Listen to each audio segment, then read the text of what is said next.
جابوا طلبه بيسالوهم سؤال واحد بس، انت لو اتخرجت تحب تقبض 50,000 دولار وكل الدفعه بتاعتك تقبض 20، ولا تقبض 100,000 دولار بس الدفعه كلها تقبض 200؟ 90% من الناس اختاروا يقبضوا 50,000 دولار ودفعتهم تقبض 20. يعني تخيل يخسر فلوس بس يحس ان هو فارق عن غيره. فهو ده الانر ريماركابيلتي، انت بتحسس العميل ان هو ايه ده مختلف. فعشان كده مثلا لو انت داخل منتج، انت منتج بسيط، يبقى احنا عندنا اسعار ثابته ما بنعملش خصومات، بس اي حد يجي من طرفك ياخد 10%، هيعمل ايه؟ هيروح يحاول يبيع، هيروح يوصل للناس وهكذا. فدي كان الموضوع بيبقى ميزه جدا للناس، بتخلي العميل بتاعك هو المسوق بتاعك.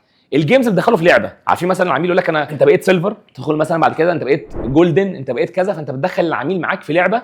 هو عمال طبعا الناس اللي شاطره جدا في اللويالتي بروجرامز، العميل يقول لك انا خلاص انا هخش اشتري من هنا تاني عشان انا باخد باكجز اعلى، انا هخش تاني عشان باخد خصومات اعلى. فانت تخلي العميل داخل معاك في دوامه، هو عمال يبيع اكتر عشان ياخد نسبه خصم اعلى. ثالث حاجه بتخلي العميل بتاعك انسايدر، اللي هو ايه؟ هو داخل جوه الجيم، بتدخله كانه شريك. انا كنت من الناس اللي عملت كده وقلت لكم عليها امبارح، قال هو ايه؟ ان انا عملت جيم، هات قطعه صورتك بقطعه من ستره ونزلها، واحسن عميل لابس من القطعه دي هيعمل كذا. فدخلته في جيم، هو عمل ايه بقى؟ احسن عميل هو عمال يخلي الناس تشيره ويعملوا لايك ويعملوا كومنتات على الصفحه بتاعتك. هو بالاخر ايه؟ عشان هو عايز يكسب.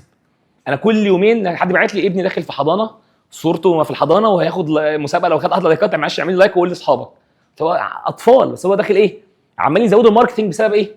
انت بتدخله تحس ان هو صاحب البيزنس. عشان كده الناس اللي في اول بس الناس تبقى شاريه القصه بتاعتك وانت دخلها في حاجه زي كده، بيحس ان هو شريك. فهو ده الايه؟ السوشيال كرنسي.